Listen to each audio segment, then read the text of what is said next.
Raphaëlle, thank you so much for joining us here at Super Investor. What would you say LPs are looking for in terms of their investments as we approach 2020? Is it something beyond just financial returns at the moment? Yeah, so I mean, to be honest, we are still looking for achieving very high financial returns, but in a responsible manner.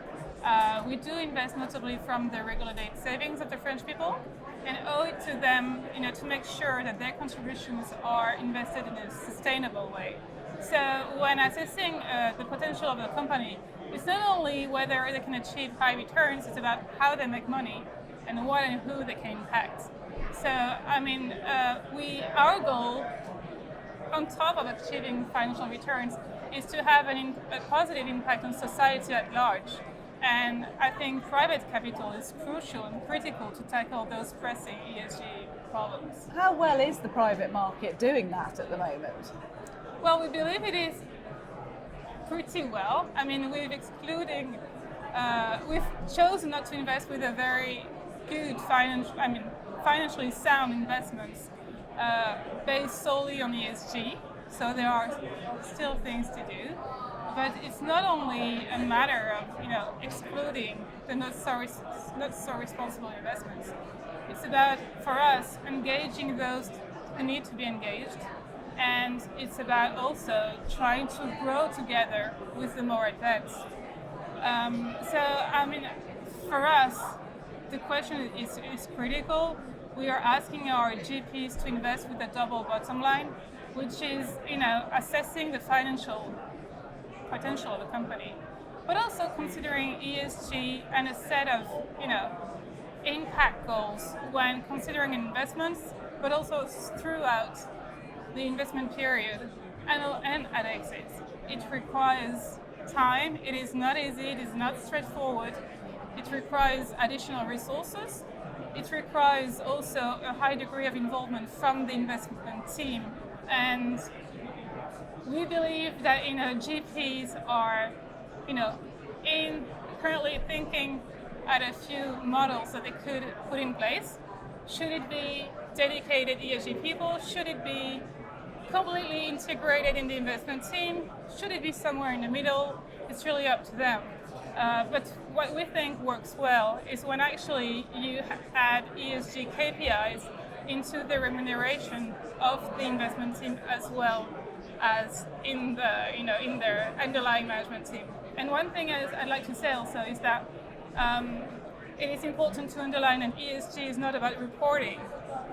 Reporting is part of ESG, but I mean, we are asking our GPs to go way beyond that, and we are trying to actually make their lives a bit easier on that, speaking with other LPs, trying to move into one single, ESG reporting request, so that actually GPs get to spend less time on reporting and more on the real action.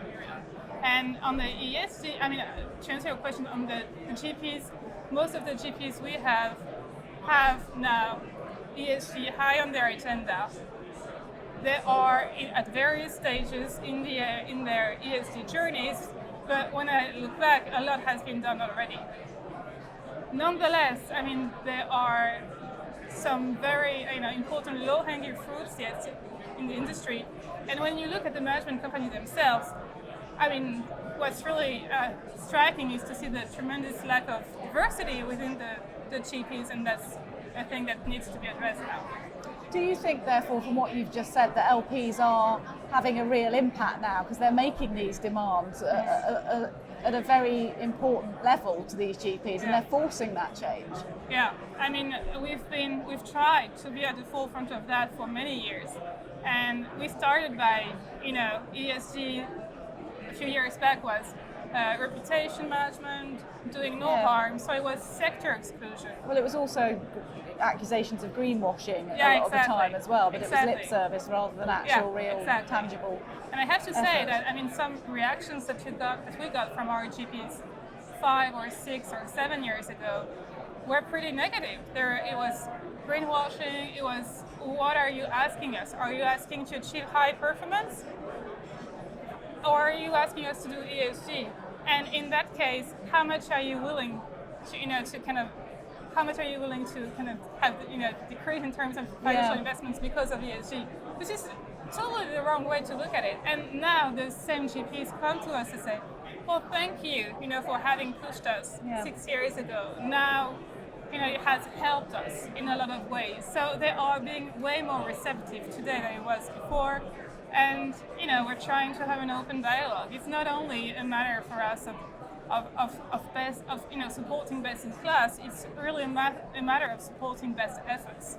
So it's really trying to grow together. And you obviously are passionate about there being a real demand for this sort of impact investing as well. Yeah.